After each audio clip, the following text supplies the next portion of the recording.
I want you to know that this is not at all a failure in your part.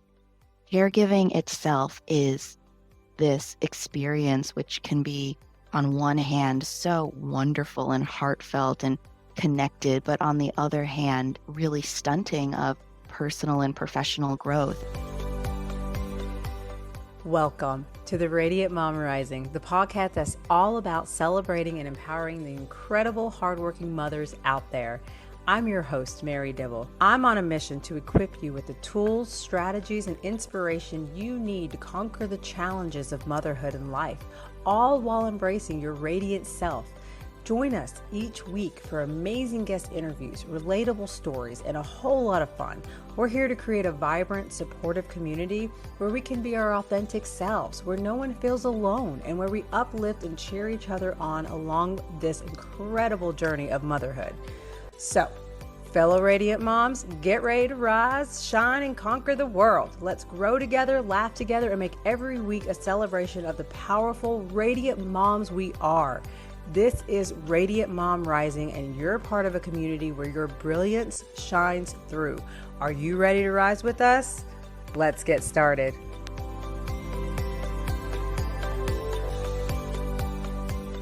Hello, dear caregivers and listeners. Today's episode is a heartfelt acknowledgement of the incredible role each of you plays in the lives of those you care for. Your dedication and unwavering support and sacrifices often go unnoticed, yet they form the backbone of a compassionate society. In this episode, I interviewed the incredible and sweet Allison Wyman, and we delve into significant but often challenging topics like aging, end-of-life care, and estate planning. But let's shift the focus from mere preparation for tough moments to a deeper exploration. It's about embracing your family's history, crafting a legacy, and discovering positivity amidst preparation. Early conversations and preparations regarding caregiving and aging matters can significantly alleviate the burdens during crises. Initiating these discussions and planning ahead can be a source of immense relief during challenging times. As a family caregiving attorney, consultant, and coach, Allison provides support to those who are caring for or preparing to care for older and younger generations. As a two-time cancer caregiver to her parents, IVF mama, former military spouse, and a future caregiver to her mom, Allison is passionate about helping families fiercely protect the people they love. Her genuine spirit is beautiful and truly authentic. So without further ado, Miss Allison Wyman.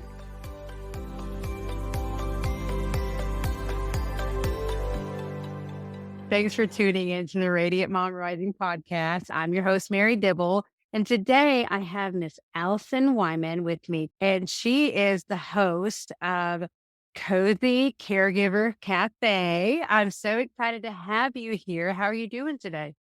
Thank you so much for having me, Mary. It is such an honor and a blessing to be here. And I'm just so excited. You've created an incredible community. And if there's any way that I can add to that, I just feel very honored. Well, you certainly can, and I'm honored to have you. I think it's so beautiful what I've learned about you and what you do. And I'm going to let you tell the listeners about your journey, your experiences that's led you to focus on the caregiving side that I think so many of us don't really think about, but we need to. So please share a little bit about yourself and about your journey with that. Well, I am a two-time cancer caregiver to my parents. My dad died in 2006, 6 months before my wedding when I was in college. And then 6 years later, my mom was diagnosed with cancer. And thankfully, she is healthy and alive and flourishing.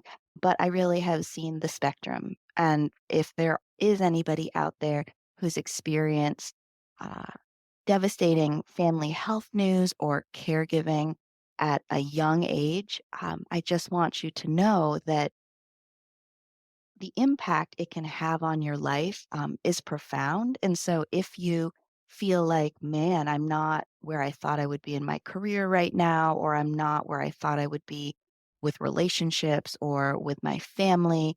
I want you to know that this is not at all a failure in your part. Caregiving itself is this experience, which can be, on one hand, so wonderful and heartfelt and connected, but on the other hand, really stunting of personal and professional growth. And that is something that I've had to come to terms with during really with my profession, particularly because, like I said, my dad died 6 months before I got married, which was the very beginning of my adult life with my husband, and then my mom was diagnosed, 3 weeks after I started my very first job out of law school, which was my dream job. Oh, wow. Gosh, bless your soul, bless your heart. I really am sorry for your loss with that. And it's beautiful though to see how you can take such a tragic time in your life and turn around and be like, well, how can I help others? And do that and not have to go through it in the same way or just feel like they're alone. So I think that's quite beautiful. Yeah, share a little bit more about so attorney, huh? That was your dream job. What has that experience been like for you? Well, thank you. I mean, I really appreciate that, and I think that everybody has these moments in life that once you know something, you can't ever not know it. And that for me was caregiving. It was once I had this experience really twice, I couldn't ignore the effect that it had on my life, and I found I couldn't fit back into my professional life, the one that I left before caring for my mom. That was a really, really difficult thing because before I started caregiving for my mom, I had this dream job. I had just graduated from law school and passed the bar exam, and we had just purchased our first home on Capitol Hill in DC. And life really was what I hoped it would be in my professional and personal career. And then to have something, I mean, and so many people know that when you have a diagnosis, it just sort of freezes everything.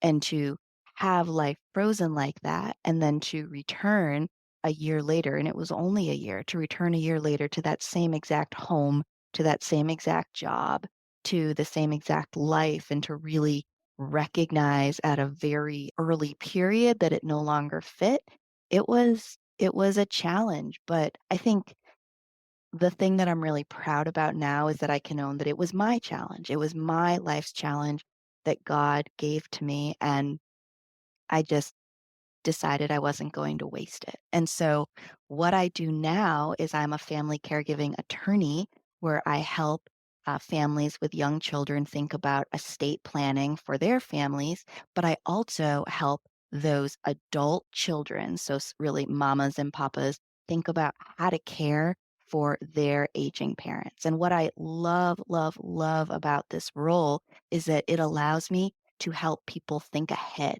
right? Because what so often happens is we're just living our lives and then there's a diagnosis and then literally so many decisions have to be made. So much information has to be collected. And we know that a moment of crisis is really not the ideal. In fact, it's one of the least ideal moments to be making these decisions. So I have spent my professional and life career since then thinking, how is it that we can this information gathering, this decision making, this framework mapping, how can we move it upstream so that people have that information, they have that comfort, they put that in a box on the shelf, and then when something bad happens or if something bad happens, they can pull that box down off the shelf and it is a first draft of a roadmap of what they need to do. Maybe the roadmap no longer fits, but what I always tell my clients is it is so much easier to revise than it is to build from scratch. Like starting a caregiving plan from a blank sheet of paper is so difficult. So even if your entire roadmap is wrong, you at least have that as a starting point to recognize this is wrong because this is what I want to do. And so it's been such an honor to work with families as they think ahead.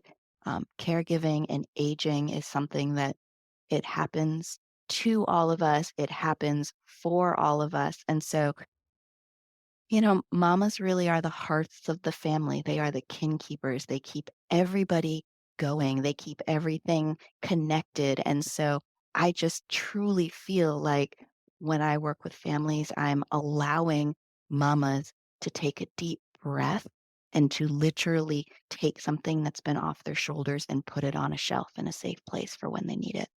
Oh, that's amazing. That's incredible. And you're right. Something it's so easy taken for granted and something we don't think about that life is unpredictable and we don't know. I had that realization recently with a friend that I went to high school with who is so young and he just recently unexpectedly passed away. And it's like, it just makes you think about that. Like, you got to be prepared. So many of us don't really think about our futures and it's like I was talking with someone the other day, even just about finances. Like we don't think about retirement. We kind of take that for granted, and so it's like you don't always have things planned. And then when that time comes and you're still old and you're living there, you kind of put yourself in a situation if you're not prepared. Well, exactly. If you have your parents out there who you know that they're going to get older, you don't know what kind of health issues they might have, how things like that. You got to be prepared. How they're going to be taken care of. How are they going to handle that? How are you going to handle that?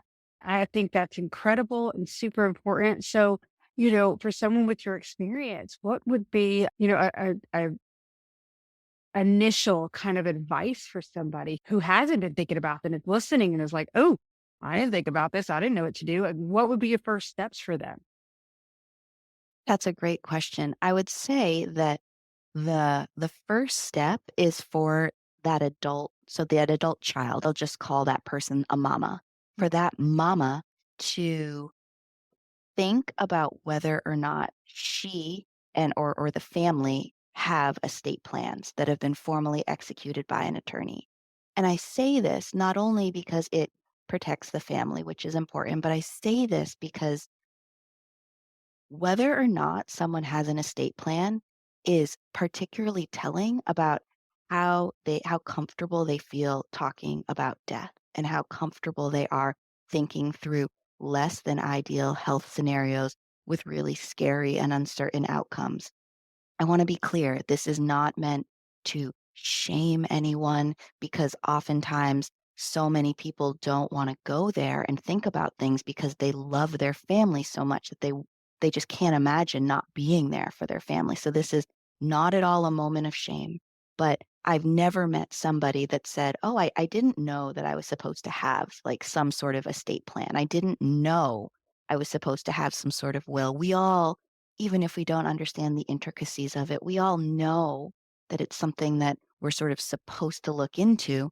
But I think sometimes the difference between the people who actually do it versus the people that just sort of know they're supposed to do it is a level of comfort that they feel around topics like death. And so that matters because so much of the framework of what I teach and how I support my clients is really being comfortable talking to the grandparents or their aging parents about these issues and starting conversations. And I've found that if people themselves have a really difficult time thinking about their own mortality, it can be um, just an additional barrier to being able to have these really significant conversations with others. With that said, it is not something that is insurmountable. Can it definitely can still work, but it's just this realization that, oh, this is sort of where I am here. And so as a result, if I want to walk across this bridge, I might have to do a few things a little bit differently than I normally would in my everyday life because I see how important it is. And I also know I might have a natural inclination. Oh my goodness. Yes, exactly. And so now I know you mentioned you were an attorney and that this is something you've worked with. And you mentioned a little bit before we started talking and recording about coaching as well. Because, we don't think about like I can imagine, like you say, the fear of even going there, thinking about it. How is that incorporated into your life? And how do you help with someone who's dealing with that emotionally of being afraid of even talking about this? Well, it all starts from my personal experience. When I became a caregiver my second time, so when my mom was diagnosed in 2012, I knew I had to do something different than when my dad had been diagnosed in 2006 because I really didn't do anything in 2006, and that just it didn't work for me. I sort of emotionally shut down. I didn't process things particularly well for a period. I felt so much pain even before my dad's death that I knew I had to choose a different path. And so the path I chose in 2012 was the moment that my mom was diagnosed. I said, "All right, I need to find 3 people, 3 specific roles in my life who can help me. I need to find a social worker at the hospital and just set up regular meetings. So every 2 to 3 weeks, I set an appointment and I was in her office. Even if something wasn't wrong that led me to need that appointment, I just set these periodic appointments because I said, if an issue pops up, I like knowing that I have something on the books or and someone in a chair who's an expert whose job it is to help me and will allow me to be able to figure this out. Mm. The second leg of the three-legged stool that I sought out was, I sought out a therapist, and I said, "If I'm gonna go through this, I need to do it differently than I did when my dad was sick, so I'm just gonna meet with a therapist even though I feel like I'm doing okay. I actually don't feel like in this moment I need therapy. I'm gonna meet with a therapist. I want that therapist to know all the background information about me, and then that therapist will know, and I will know that if I need that therapist, I can call and make an appointment." And then the third person that I reached out to was an energy healer because I said there are going to be the practical things that the social worker helps me with and the emotional elements that the therapist helped me with that like that's going to cover a lot, but then there's just going to be the whole rest of the universe and how somebody wakes up every day and does this and continues to try to bring the sunshine and the optimism when there is so much uncertainty and fear and anxiety. Like I I found this amazing energy healer and I actually have to say it was the energy healer that became the most valuable to me during that period. I mean, all of the legs of my stool were valuable, but I just gravitated towards the energy healer. And so as a result, I sort of started exploring more about energy and I became a Reiki healer myself. And so I feel like there is a breadth of services and support that can be brought to anybody who's in a caregiving situation, even if it's a long distance caregiving situation, even if the person is not the primary caregiver, they're the secondary caregiver. It is just such an emotional, it's this it's this emotional I'm trying to think of a word in the cosmos that, I mean, it's like combustion. Mm. And so I really support finding Mm. all of the resources you can, and then knowing where they are and having their phone numbers because that brings a lot of support. So in my coaching practice, which is not doing legal work, but is really supporting families in all the ways that are non-legal coaching and consulting, what I do is I try to bring a mix of those 3 things. I'm not a licensed therapist, but as someone with lived experience, I try to bring the practical problem solving, the emotional support, and the energetic support to anybody who's going through caregiving. No, that's so important. The bigger side of it to a point, it's like, yes, of course, the legality is crucial to having the structure. But at the end of the day, how we take care of ourselves, how we go through that is so important because it doesn't always just even affect you. It affects everybody who's in your life. It reflects your work ethics, your relationships with your spouse, your kids. And sometimes as moms, we have a tendency to put on this brave face mask almost of just trying to tell the world everything's okay, even though on the inside we are screaming and we're just such a mess. And so this is why I love having connections like this, having people like you, having people who are willing to share what they experience and share their knowledge and their time with you to help guide you, to support you through that time, to show you that you don't have to suffer. You don't have to make it worse than it already is. You can find a silver lining, a way to embrace it, to learn from it, to grow from it.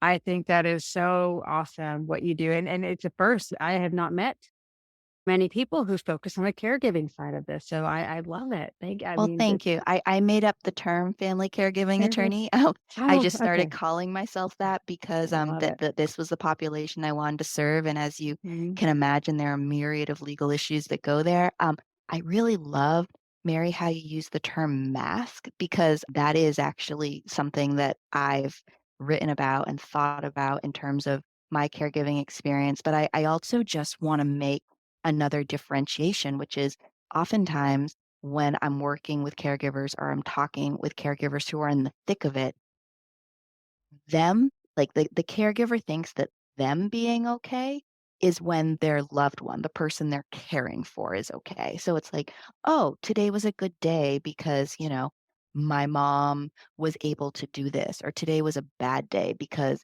my mom couldn't do that." So it's almost like it's not necessarily sometimes I found that the mama is screaming on the inside and okay on the outside. Unfortunately, it's almost another level removed where the caregiver starts seeing themselves as completely in unity with the loved one, which is great, but also emotionally bound to the loved one's outcomes. And so it's like, oh, yeah, I'm doing okay because so and so is doing okay. Where what I wanna do and one of the messages I wanna bring to the world is that, like, I want caregivers to sort of to split away and to say, "I am in this role, and I am completely dedicated to making the life of my loved one the best possible." With that said, I am also the main character in my story. I am not just a supporting character in this other story that is happening. I am a main character, and anytime something happens, I'm not just gonna think, "Oh, I'm the supporting character, I have to just react." I'm gonna say, "I'm the main character, and this is a plot twist. And yes, maybe it stinks, but there is a way that I can rise to this occasion because I am the main character, and I have that main character energy." Oh, awesome. Yes, absolutely. Honestly, that goes in so far as even just a mom, if you think about it. I mean, because we are caregivers. And so it's like, it's a way of showing that, we matter too. Like we are our own individual person and we are a human and we have our own needs, our own desires, our own wants. And we should be able to step into that and be okay, not feel guilty, not feel bad just because they're having their troubles. You're going to do your best to support and to show up in every way that you can, but you can't neglect yourself. You can't allow that to dictate your behaviors, your feelings, your emotions. Oh, love it. I think that's such an important message right Yeah. there for so many on so many levels. And tell us also a little bit about I know you're on a journey of podcasting yourself. What can we expect from that? Well, thank you, Mary. I mean, so my podcast is Cozy Caregiver Cafe. The trailer is already up on Apple and Spotify. And the idea is that the first episodes are going to drop November 1st, which is National Caregivers Month. But my hope and secret here is that I'm going to be able to actually drop my first episodes at the end of October. So stay tuned. It is coming up. Basically, I want the Cozy Caregiver Cafe to have 3 main goals. It has 3 main goals, and the first, of course, is that I just wanted to create free content that was serving caregivers who were waist deep in caregiving. And so, not only do I do solo episodes where, I tell stories and I talk about mistakes that I've made, and then I provide tools or frameworks, things that are bite-sized and actionable that can be, right after the episode, somebody could go and do, which I truly think and are designed to make measurable differences in a caregiver's life. But I also interview former caregivers, and I'm bringing on experts that can talk about ways that a caregiver can manage their life, manage their emotions, manage certain situations, like, for instance, an upcoming surgery, so that the caregiver can be as healthy as possible. So, you know, if you are in a caregiving situation, every single doctor, every single friend you have, and this isn't a bad thing, it's just the reality, they're going to be focused on your loved one. Whoever it is needs care, and that's great. At the Cozy Caregiver Cafe, we are entirely focused on the caregiver. We are focused on what that person is experiencing and trying to find as many ways as possible to support that individual. And the Cozy Caregiver Cafe, it exists to answer one plea, which was the plea that just played in my head both my periods caregiving. And that statement is, tell me it's going to be okay in a way that I believe you. Mm. Tell me it's going to be okay in a way that I believe you. Tell me it's going to be okay in a way that I believe you. I know it's not always going to be my voice that is the voice that makes someone believe it. And so that's why I feel so just grateful to have these incredible people who are coming on. And hopefully it's their voices and their perspectives and their experiences, which will help people think that even at the very depths of caregiving, that everything really is going to be okay. And the podcast also is meant, I really wanted to create something that could connect former caregivers to caregiving and to life, because I think oftentimes what happens, and we've seen this happen with mamas at different ages of their children too, is like their role stops, but it's literally what they've thrown their entire life into.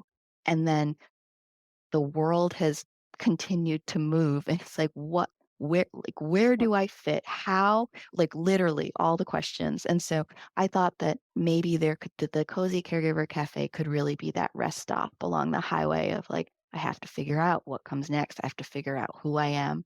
And then for future family caregivers, and of course, these are people that have not stepped into a caregiving role yet, but just have aging parents and know like, hey, at some point, this is gonna be a thing that I'll have to deal with.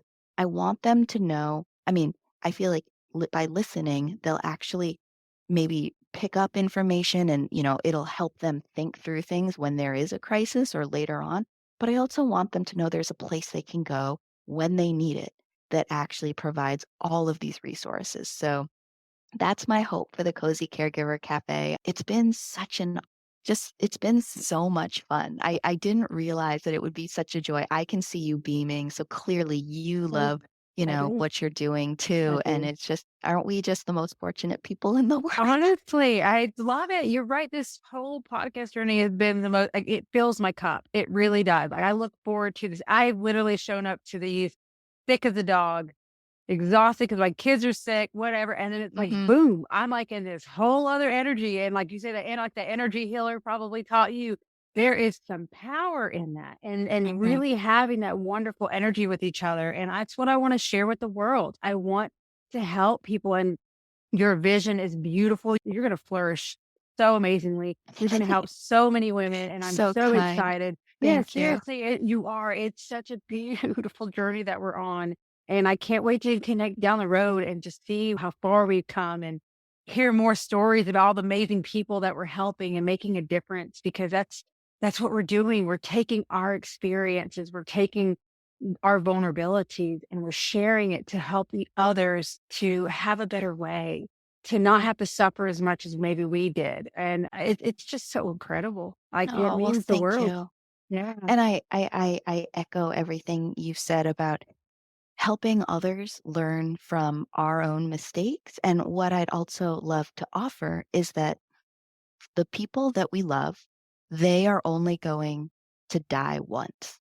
Like in this lifetime, they're only going to die once. And so where I start from when as just a mama and as a daughter, and where I start from when I'm working with clients is just the recognition that like, so we don't get, a trial run at this. Like we literally only have one chance to do this right, because this person that we love, like I'll use my mom. My mom is only going to die once. And so I know it may sound a little morbid, but I think if anything, it becomes freeing. And it doesn't mean, now, if you're listening to this and you're starting to feel a level of anxiety, it doesn't mean that you have to do everything right this moment, or else you're, being a bad daughter and you're letting down your family.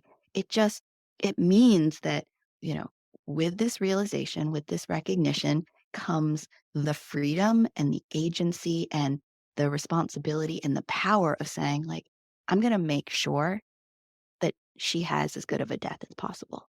And I'm gonna take the uncomfortable steps, the uncomfortable action that I have to now, so that when something happens, I am ready.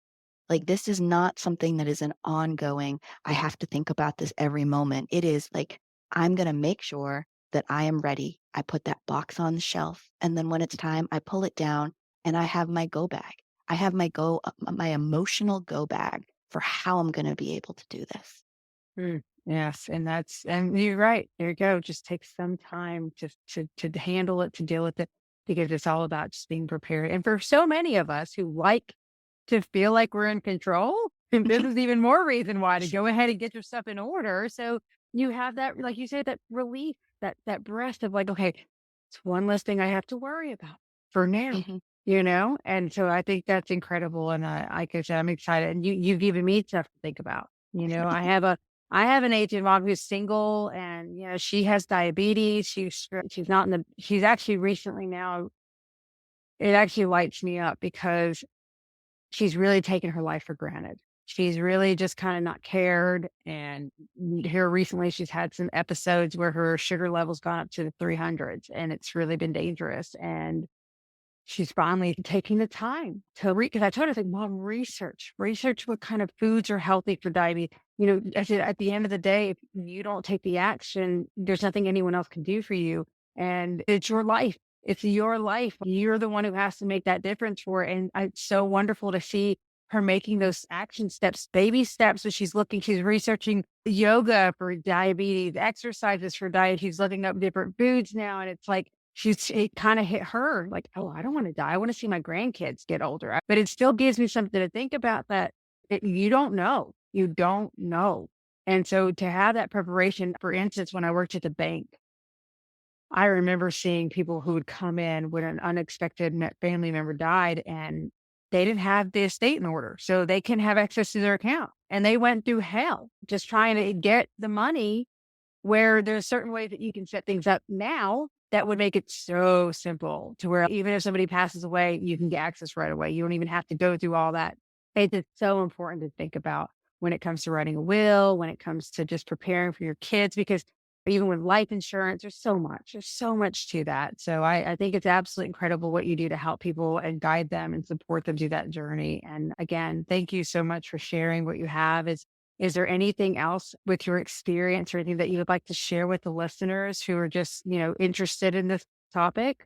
Well, absolutely. I think the thing that's most surprising about going through this planning process, if you're a future family caregiver, is that, we've talked a lot, and the reason that people come and want these services is because they're thinking about sort of the bad moments of life and how they can prepare. And that absolutely is a thing. But I am a firm believer that it's really hard. It's actually really unfair to force somebody or to engage a conversation about the end of life and the aging process if you don't also allow them the opportunity to talk about the good things in their life and the things they're looking forward to. And so when I think about the future family caregivers and the planning, I don't necessarily think about it as like, preparing for bad scenarios. I think about it as,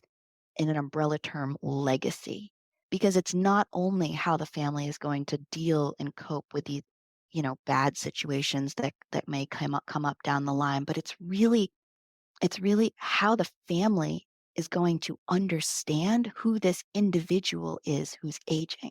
Like, so much of what I do when I'm working with families is not just the preparation stuff. Like, yes, we'll do that, but it's also like learning the stories about the things that are most important or vivid or funny or meaningful in, the grandparents or say the aging parents' life. And the thing is that because we're dealing with families, right?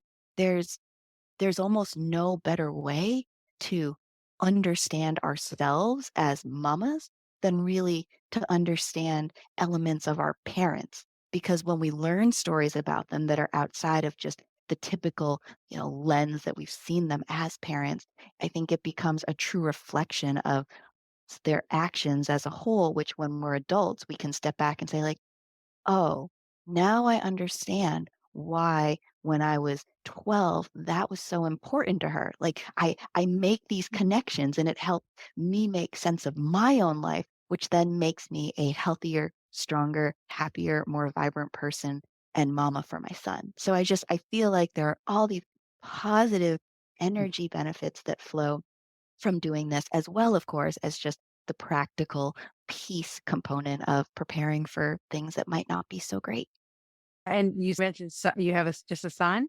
I do, yes, a 2-year-old. Awesome. We are so Awesome. blessed to have a 2-year-old son, Yeah. and he is our light. So, Absolutely, I bet he is. I think that's awesome, and I know you're such a wonderful mother, and you're gonna teach him such incredible things and prepare him so wonderful in life and things like that, so I'm excited for you. I actually have a 2-year-old son too. He's my 3rd one, but oh my gosh. yes, yes, Okay, so yes. you clearly have all the knowledge, whereas I'm, Oh, definitely figuring in it that out a new little bit more at stage, the oh, moment. bless your heart, yes. Hey, just that's part of what I do at the show too. I mean, it's a challenge to be a mom. There's so much you're not gonna know. You just kind of figure it out as you go, but that's just part of it, and there's nothing wrong with it. And you just show up and be true. And this is why I'm very passionate about helping hardworking moms to show up for themselves because the more you do that, the more you get to show up as a mom your kids deserve and that you would really want for your kids. And that's so important to do because you're also setting that example for them to do it for themselves as they get older. But yeah, that's awesome. And I again thank you so much for being part of this journey with me and being just with me in this energy. I love it. You're so incredible and I love what you do. And I'll make sure to share all of the information about you so people can find you who want to learn more about how you can help them on their journey as a caregiver for sure. Cause I think you'd be incredible. I'm excited to listen to your podcast. I can't wait for that to hit.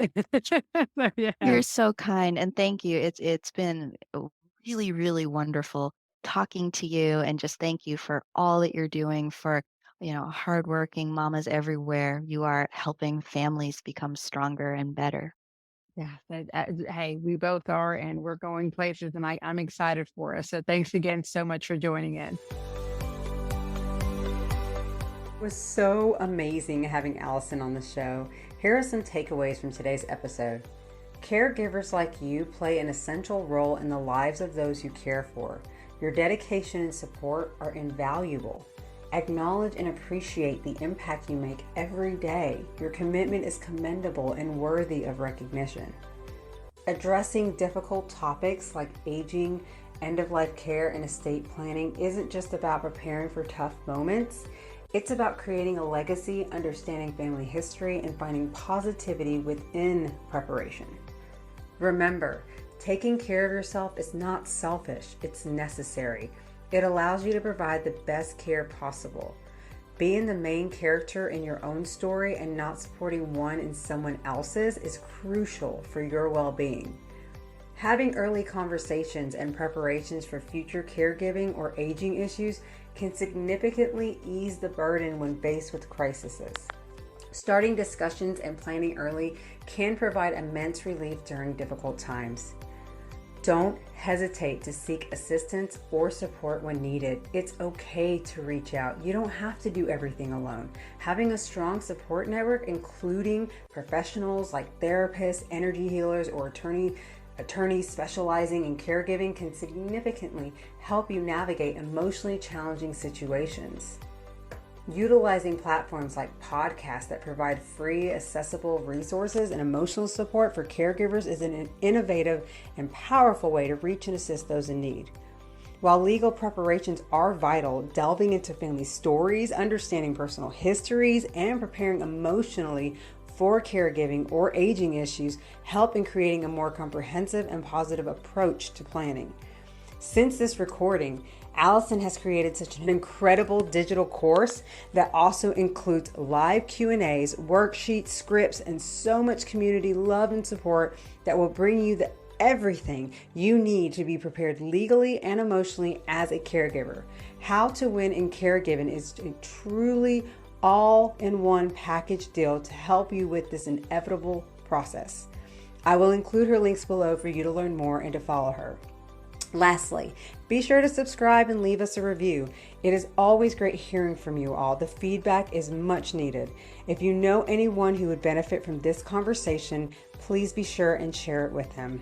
For those of you who would like to work with me, my program, The True and Confident You, is designed to help you uncover your unique purpose and gain the clarity and confidence to go after your dreams and create a life you deserve. If you're looking to get further support on your journey, contact me today for a free consultation to see if I am right for you and how I can help you in achieving the results you desire for your life. Until next time, much love. Attention, hardworking moms, ready to kickstart your journey to a thriving online business? Introducing LEPO, Learn and Earn Profits Online Max, a groundbreaking digital resale course that's revolutionizing success. Learn how to create your own funnel and sell this exact course, pocketing a whopping 100% of the profits. Yes, you heard that right, 100% yours. Starting January 1st, 2024, buckle up for an enhanced platform packed with new modules and valuable insights and unprecedented value designed to elevate your online biz game. But wait, there's more. As a treat for our early birds, snag a special discount from December 18th to December 31st, 2023. Don't miss this chance to join a supportive community where hard work meets exceptional opportunities. Say goodbye to the hassle of creating courses from scratch. LEPO Max does the heavy lifting for you, empowering you to learn and earn in an environment tailored for your success. Act fast, secure your spot in this game-changing program, and set yourself up for a prosperous 2024 and beyond. Join the LEPO Max community today.